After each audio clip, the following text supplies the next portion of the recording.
வணக்கம்.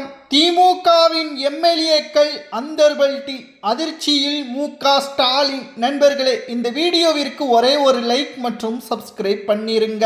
சட்டப்பேரவையில் திமுகவின் எம்எல்ஏக்கள் தாவேகாவை கடுமையாக விமர்சனம் செய்யும் என்று எதிர்பார்க்கப்பட்டது.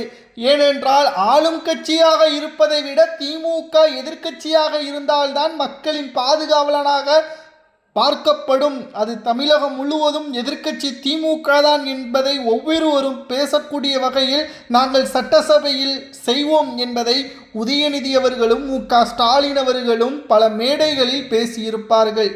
ஆனால் தொடர்ச்சியாக சட்டசபை கூட்டத்தொடரில் தாவேகாவிடம் சரணடைந்து விட்டார்கள் திமுகவின் ஒட்டுமொத்த சிட்டிங் எம்எல்ஏக்கள். அதிர்ச்சியடைந்துள்ளார் ஸ்டாலின், உதயநிதி.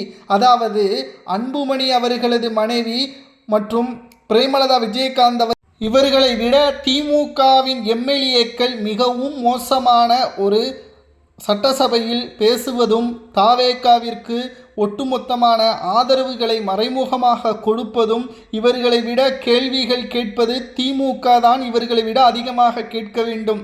ஆனால் அன்புமணி ராமதாஸ் அவர்களது மனைவியின் கேள்விகளுக்கு கூட தற்பொழுது திமுகவின் சிட்டிங் எம்எல்ஏக்கள் தாவேகாவை விமர்சனம் செய்யவில்லை. கர்நாடகா அணை கட்டுவதை பற்றியான குற்றச்சாட்டிலும் கூட திமுக பல்வேறு கருத்துக்களை முன்வைக்கும் என்று எதிர்பார்க்கப்பட்டது. ஆனால் பிரேமலதா விஜயகாந்த் அவர்களது கருத்துக்களை கூட திமுகவின் சிட்டிங் எம்எல்ஏக்கள் சட்டசபையில் பேசவில்லை. அதிலும் குறிப்பாக திமுகவின் முன்னாள் அமைச்சராக இருந்த ரகுபதி, MRK பன்னீர்செல்வம், வசந்தம் கார்த்திகேயன், திமுகவில் தற்பொழுது மிக முக்கியமான நபர்களாக பார்க்கக்கூடிய இவர்களே தாவேகாவின் அமைச்சர்களையும் எம்எல்ஏக்களையும் தங்களது உறவினர்கள், இவர்கள் இப்பொழுதுதான் அரசியலுக்கு வந்துள்ளார்கள், இவர்கள்தான் தமிழ்நாட்டையும் எங்களையும் பார்த்து கொள்ள வேண்டும் என்பதற்கேற்ப தாவேகாவுடன் செட்டிங். சந்தேகத்தில் உதயநிதி. பிரபல ஊடகம் ஒன்று வெளியிட்டுள்ள செய்திதான் தற்பொழுது அதிர்ச்சியை ஏற்படுத்தியுள்ளது.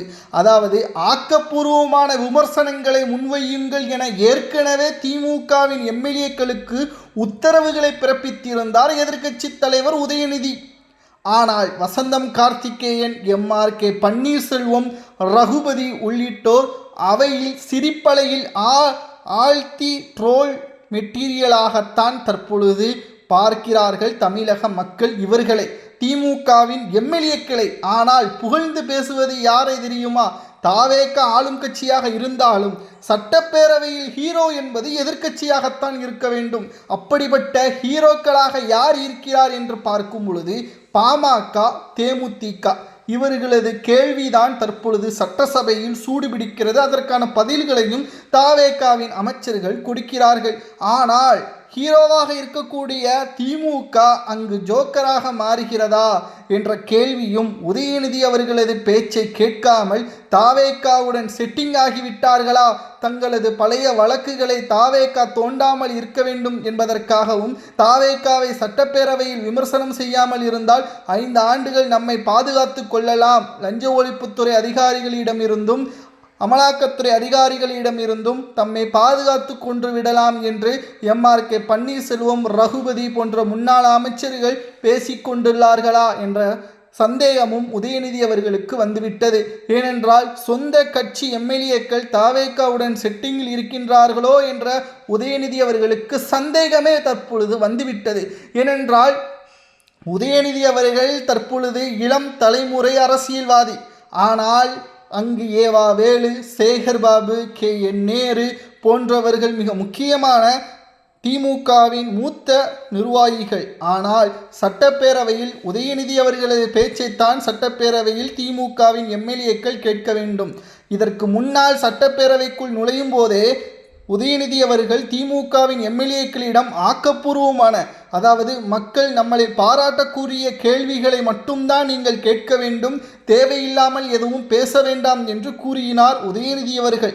ஆனால் சட்டப்பேரவையில் உதயநிதி அவர்களது பேச்சை கேட்காமல் மீம்ஸ் ட்ரோலாக தற்பொழுது திமுகவின் எம்எல்ஏக்களது பேச்சுக்கள் தாவேகாவின் அமைச்சர்களை புகழ்ந்து பேசுவதும், சில பாயிண்டே இல்லாத நிதிநிலை அறிக்கையில் கோட்டை விட்ட திமுகவின் எம்எல்ஏக்களால் திமுகவின் தலைமைக்கு மிகப்பெரிய ஒரு அவமானமாக மாறிவிட்டது. இதனால் தொடர்ச்சியாக இனி வரக்கூடிய தேர்தல்களில் திமுக தோல்வியடைந்தால் பாரபட்சம் பார்க்காமல் திமுகவின் எம்எல்ஏக்களே அந்தர்பெல்ட் அடிப்பதற்கு கூட வாய்ப்புகள் அதிகமாக இருப்பதாக தகவல்களும் தற்பொழுது வெளியாகியுள்ளது. இதனால் மு.க.ஸ்டாலின் உதயநிதி அவர்கள் அதிர்ச்சியடைந்துள்ளார். சட்டப்பேரவை திங்கட்கிழமையன்றும் கூடுகிறது. அப்பொழுது உதயநிதி அவர்களது பேச்சை மீண்டும் கேட்காமல் இருந்தால், ஆக்கப்பூர்வமான கேள்விகளை கேட்காமல் இருந்தால் நிச்சயம் மிகப்பெரிய அளவில் திமுகவின் தலைமைக்கு பாதிப்பு காத்து கொண்டிருப்பதாக பிரபல ஊடகம் ஒன்று வெளியிட்டுள்ளது. மேலும் தாவேகாவிற்கு இது சாதகம்தான். ஏனென்றால் இன்று நடைபெற்ற சட்டப்பேரவை கூட்டத்தொடரில் தொகுதி வரையறை மசோதாவை எதிர்த்து ஒட்டுமொத்தமான ஆதரவுகளை தாவேகா அரசு மற்றும் மசோதாவை நிறைவேற்றிவிட்டது. அதில் அமைச்சர் ஆதவ் அர்ஜுனா அவர்கள் ஒரு மிக முக்கியமான ஒரு கருத்தையும் பதிவு செய்திருந்தார். 100 தொகுதிகள் நம்மிடம் இருந்தால், தென் மாநிலங்கள் முழுவதும் 100 தொகுதிகள் நம் வசம் இருந்தாலோ அல்லது தன் தலைமையின் மீது தாவேகாவின் தலைமையின் மீது ஒரு கூட்டணி உருவாகி 100 தொகுதிகள் நம் வசம் இருந்தால் தமிழ்நாட்டிலிருந்து ஒரு பிரதமரை நாம் தேர்வு செய்யலாம். எதிர்கால அரசியல் தாவேகாவிற்கு தற்பொழுது முதல்வர் விஜய் அவர்களை பிரதமராக்கக்கூடிய எண்ணம் தாவேகாவிற்கு இருக்கலாம். அது தவறு கிடையாது. ஏன் நமது மு.க.ஸ்டாலின் அவர்களை பிரதமர் மோடி அவர்களை தோற்கக்கூடிய நபர்தான் என்று சொன்னார். கடைசியில் திமுகவின் தலைவர் மு.க.ஸ்டாலின் அவர்கள் கொளத்தூரில் தோல்வியை தழுவினார். மேலும் சனாதானத்தை பற்றி பேசி உதயநிதி அவர்கள் வடமாநிலங்களில் என்ன நிலைமைக்கு உள்ளானார் என்பதையும் நாம் பார்த்தோம். தற்பொழுது பிரதமராக விஜய் அவர்கள் வந்துவிடுவாரோ என்ற ஒரு அச்சம் உதயநிதி அவர்களுக்கு வந்துவிட்டது. இதனால்தான் இன்று சட்டப்பேரவை கூட்டத்தொடரில் முதல்வராக இருக்கக்கூடிய விஜய் அவர்கள் உள்ளே வந்து வணக்கம் அனைவருக்கும் வைத்தார். ஆனால் உதயநிதி அவர்கள் எந்திரித்து வணக்கம் கொடுக்கவில்லை, மரியாதைக்கு கூட எந்திரிக்கவில்லை. ஆனால் முன்னாள் முதல்வர் எடப்பாடி பழனிசாமி அவர்கள் என்னதான் விஜய் மீது தனிப்பட்ட முறையில் கோபம் இருந்தாலும் சட்டப்பேரவைக்குள்ள மாண்பை அவர் கடைபிடித்தார்.